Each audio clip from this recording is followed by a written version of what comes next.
So, welcome everybody to this week's podcast episode for the Financial Freedom for Physicians podcast. And I'm your host, Dr. Christopher Liu. And as you know, I started this podcast trying to expose the four types of freedom. So, first is financial, second is emotional, time, and location freedom. My core group is a group of physician guests who are entrepreneurs. They are very well established. They're investors. They do various things. So my mission is to bring to your attention awareness all the different things happening, so you can either listen for entertainment, enjoyment, education, and inspire you. So today we have a guest, Dr. Elisa Chiang, and she's going to talk to us a lot about coaching. She's going to talk to us a lot about financial independence, and we'll go from there. So, Elisa, welcome. Hi, thanks for having me on.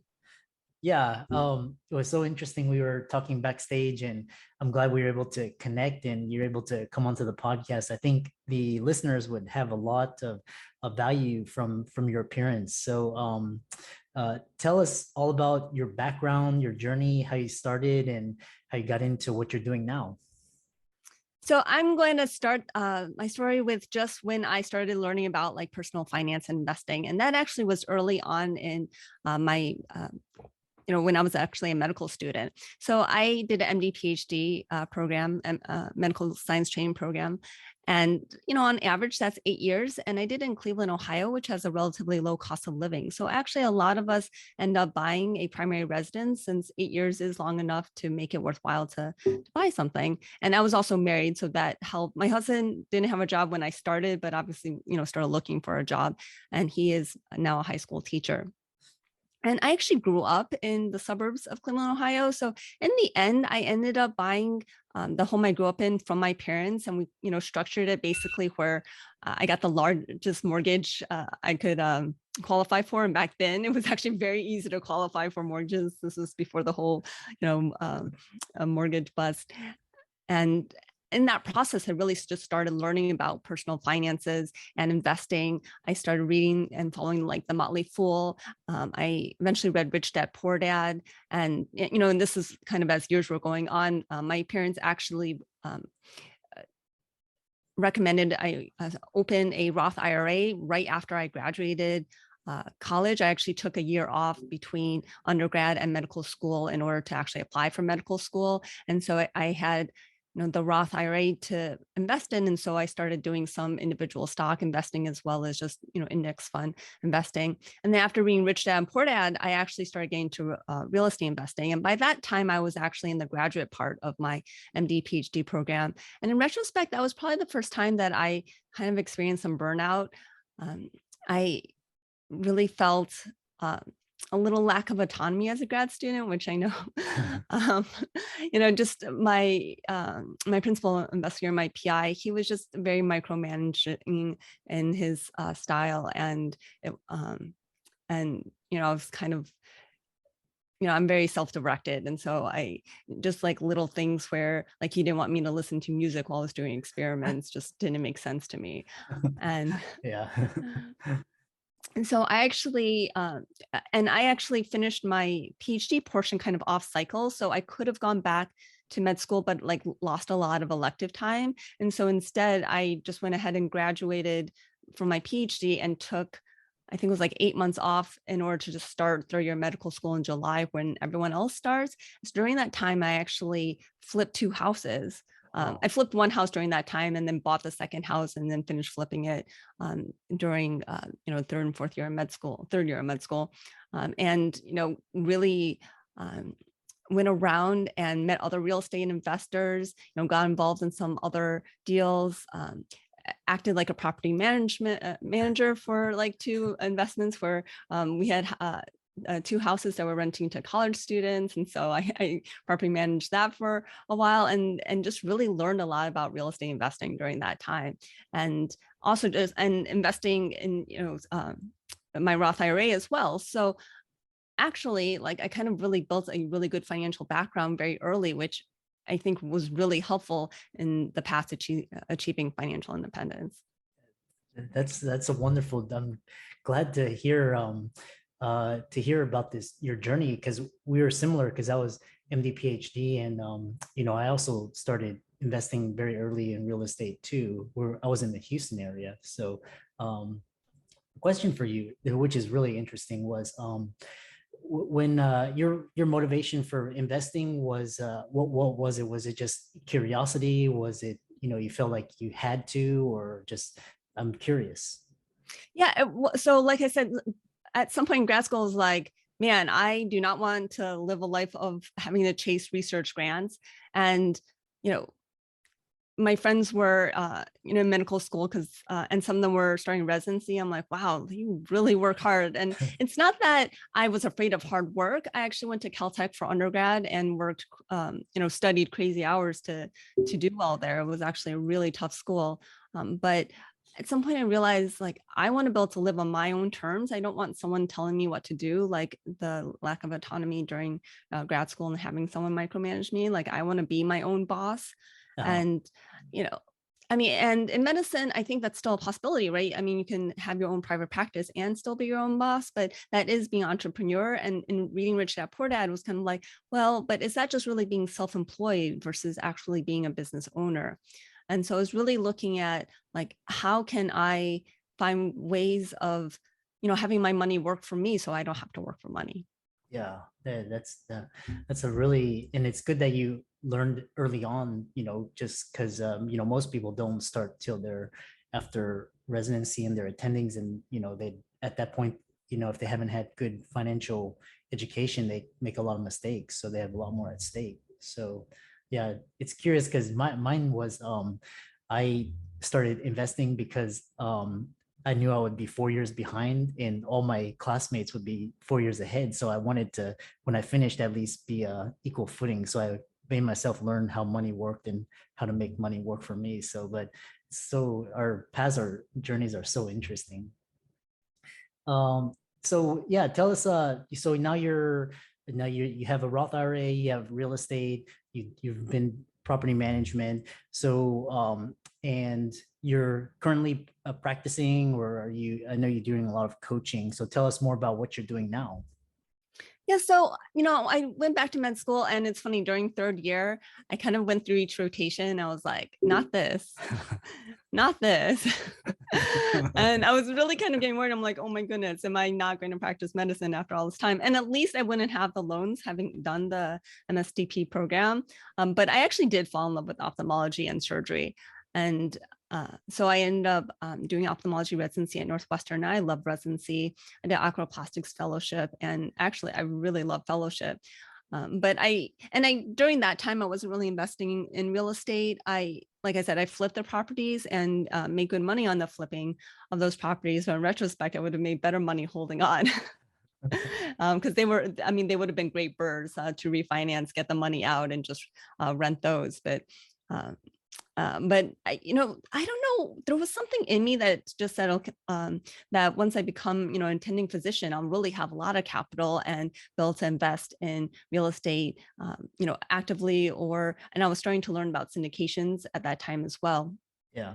So when I took my first job in Virginia, and that was like a completely different market. I was in the Virginia Beach, Norfolk, Suffolk, Chesapeake area, which is a high military area. So there was actually a ton of rental property.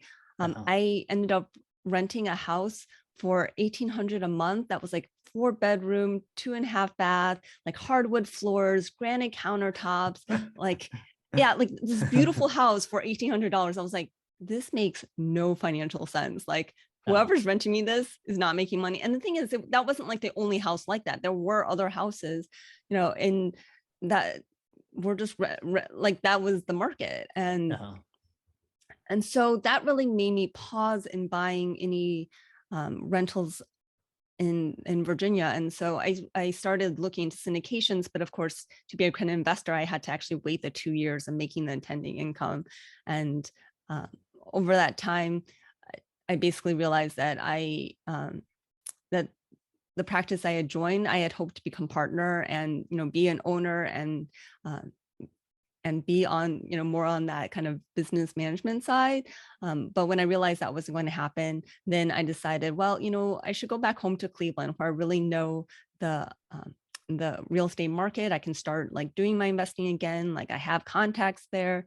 And I also had a lot of friends there from the time I was doing my MD PhD. I made a lot of friends who were even outside, medicine. And so they're just all established in Cleveland, as well as, some of my medical school friends, they stayed in residency and, are attendings in Cleveland. So I went ahead and made the big move to Cleveland, and that was in 2019. So I started looking actually for a house to buy, and I was thinking, well, we'll buy a house that will essentially kind of do a house hack where like we'll buy it, we'll live in it for, 1 or 2 years, and then we'll rent it out. And then maybe we'll sell it like, 2.5 years after we've rented it so that we can, have all the capital gains without having to pay any taxes on that and repeat that process. Like I was having all these like thoughts of what to do, but the market had become so hot that houses were flying off. Like, the houses that we wanted to look at, they chose out a week before we were visiting Cleveland were like already,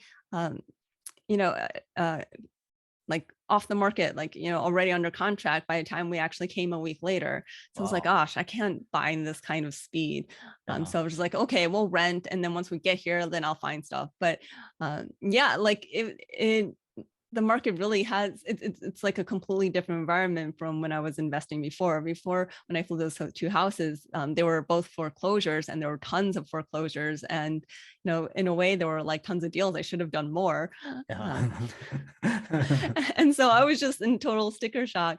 I eventually decided to take another real estate course. I took Letty and Kenji's Zero to Freedom course. And I did end up buying some multifamilies in Cleveland proper, and then bought a short-term rental in the Hocking Hills area. Oh, wow. So you've had quite a very great real estate career. So I know a lot of listeners there, like a lot of listeners are physicians or dentists, and they're interested in real estate. So what are, I guess now the market is very different than pre-2008.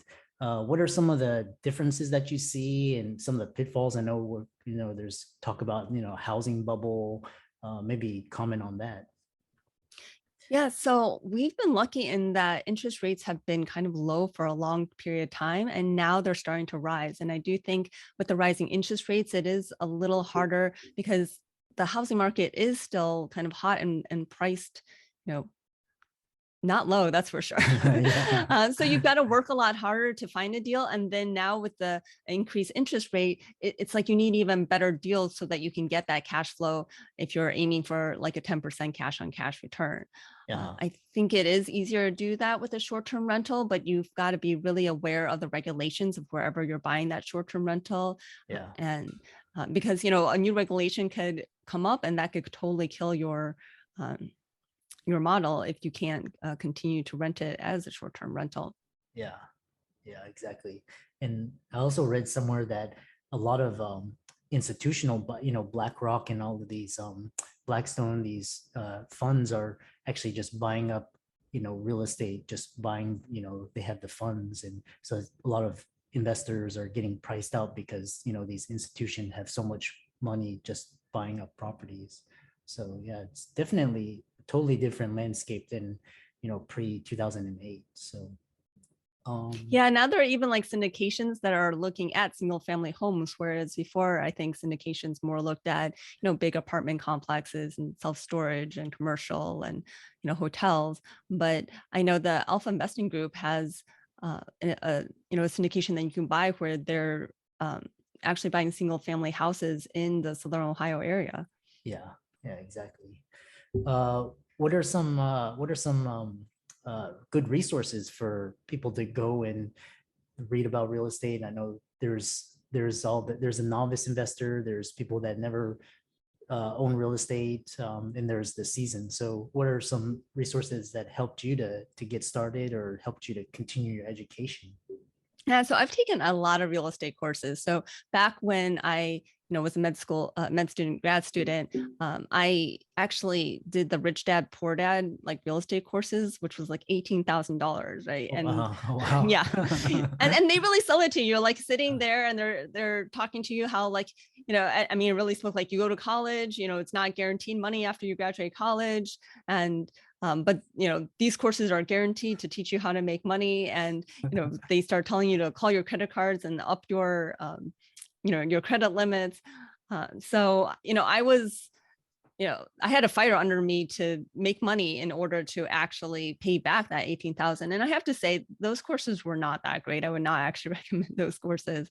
Uh-huh. I think there are much better courses, out there now. But and so I started taking those courses, and then I wasn't really actually getting anywhere. So then I took a course by Bob Campagna, and his course included coaching from him. So it's, so you went and actually did the course, a live course where you learned all this information, but then there were weekly calls, and then you had a cell phone and you could call and review deals. And that's really where I was able to do that first flip and then do it again.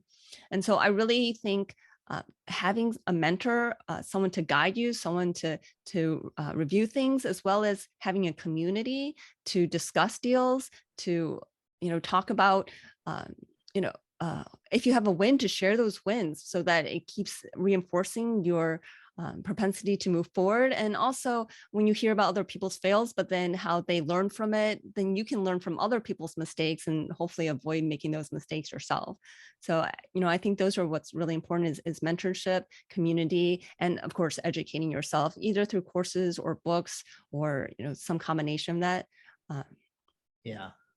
Yeah. I've found that when coaching clients, a coach, a mentor, somebody, they can show you the ropes, they can tell you to avoid the pitfalls, a really a good community of just like-minded people to share. So you've given a lot of good tips.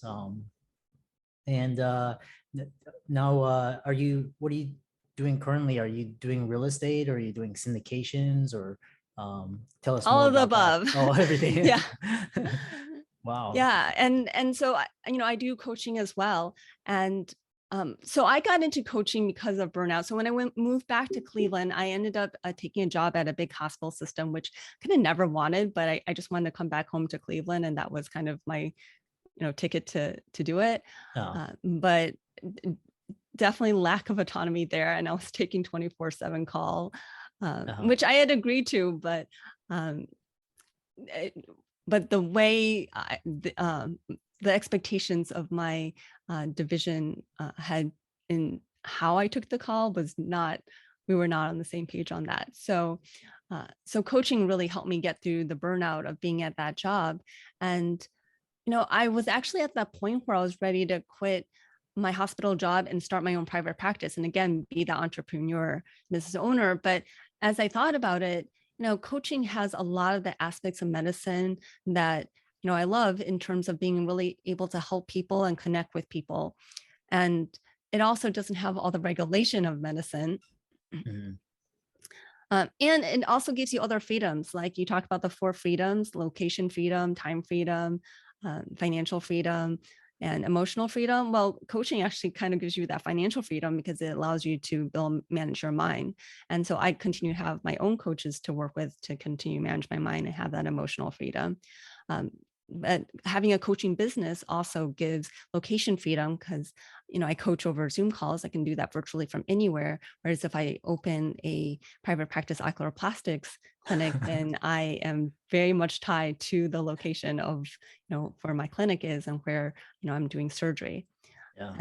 And then, the time freedom with coaching, I can schedule calls, whenever my clients and I find it convenient. So, I mean, and that can be evenings and weekends, and leaving me days where I can go run other errands when stores are open.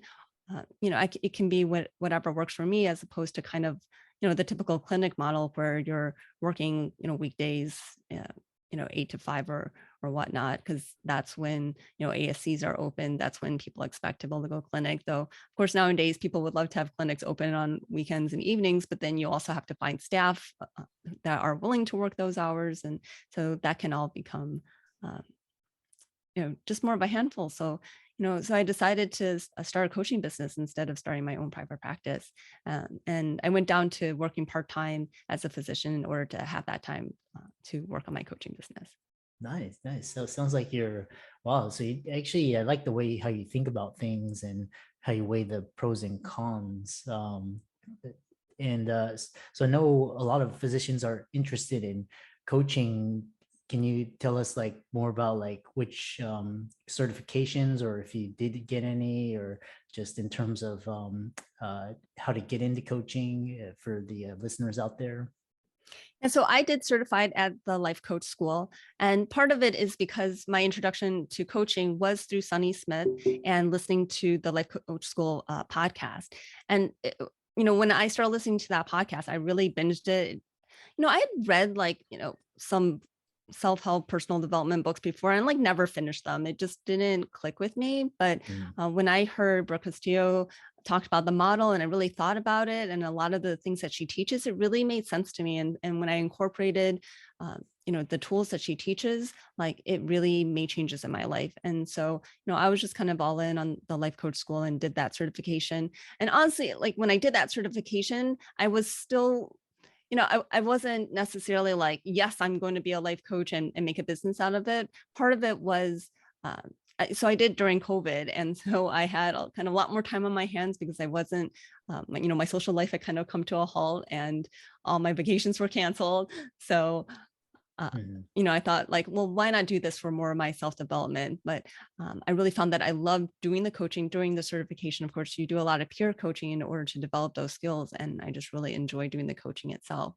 But, starting a business is, you know, it's not for everyone. It's something, I definitely wanted to do, but there's no formula for it. There's probably more of a formula for starting a private practice than there is for starting a coaching business. You really got to learn how to market yourself. You really got to learn how to put yourself out there. And you got to really learn how, to go out and find clients. And, as physicians, we typically don't think about that. When we think about, finding patients to come to us, it's more of talking to other physicians who might be referrals, like so for me in oculoplastics or ophthalmology, talking to optometrists, other ophthalmologists, primary care doctors, and asking for patients to be referred, as opposed to kind of reaching out to patients directly.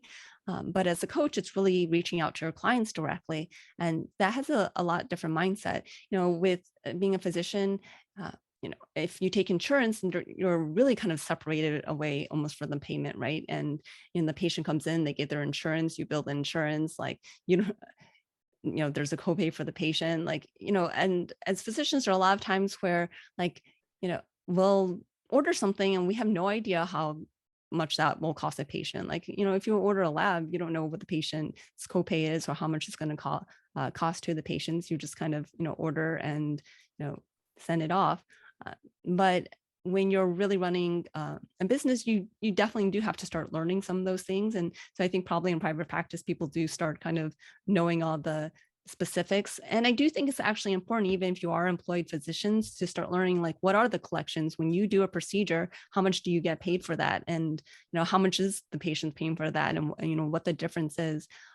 There's a lot of physicians now going to direct payment plans, where they're eliminating insurance, and I think that makes it a lot more transparent. But yeah, there's just so much to learn. Running a business. Yeah, that's it's so fascinating to hear, because it's like you have all this wisdom and experience, and so you mentioned something about mindsets, and so what are some of the mindsets that helped you succeed, and some of the mindsets you find physicians may limit them when trying to become business owners or entrepreneurs? Yeah, so Most businesses are actually run by people with high school degrees, and Uh-huh. very few businesses are run by people with doctorate or really high levels of education, which is, really interesting.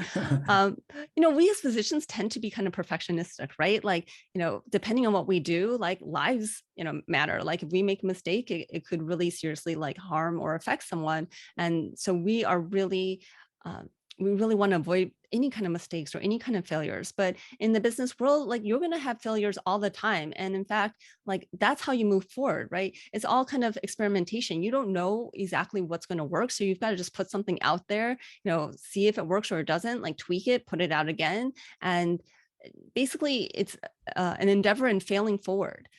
And you've got to put yourself out there in a way that I think as physicians, we're generally not necessarily comfortable doing. And we're generally not comfortable with failure, and learning to be like, okay, like that, that didn't work out the way I thought it was, but that's fine. I'm just going to tweak this and I'm going to try it again.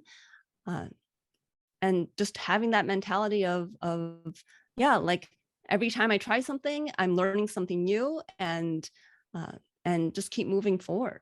Yeah, yeah, yeah. That's um one of my mentors, he told me, if something doesn't work, and you're not sure, just try something and just get information, and that information is feedback. And then what you talked about, iterating forward and failing forward and just constant improvement. So um this has been a very fascinating discussion, and it's really interesting to see physicians, with the same walks of life, same experiences. So I know a lot of listeners are interested in finding out more about you, contacting you, and maybe even working with you. So how can they do that? The easiest way to find me is just to go to my website, growyourwealthymindset.com. Uh-huh. There you can actually see all my other social media links. I'm on Facebook, I'm on Instagram, I have a YouTube channel as well. Mhm. Awesome, awesome. And any last parting words of advice, or before we call it a day?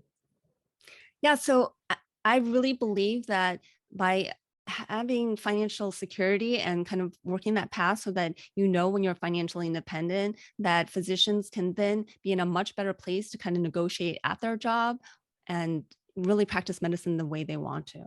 And so I really encourage all physicians to kind of learn about finances, learn about investing so that they can really create that financial stability for themselves, not feel like they're tied to their paycheck. Yeah, so well said. Yeah, so for all the listeners on the show, this has been a fantastic discussion. All of the resources will be included in the show notes. And Elisa, thanks so much. It was a fantastic conversation. Thanks for having me. I really enjoyed it.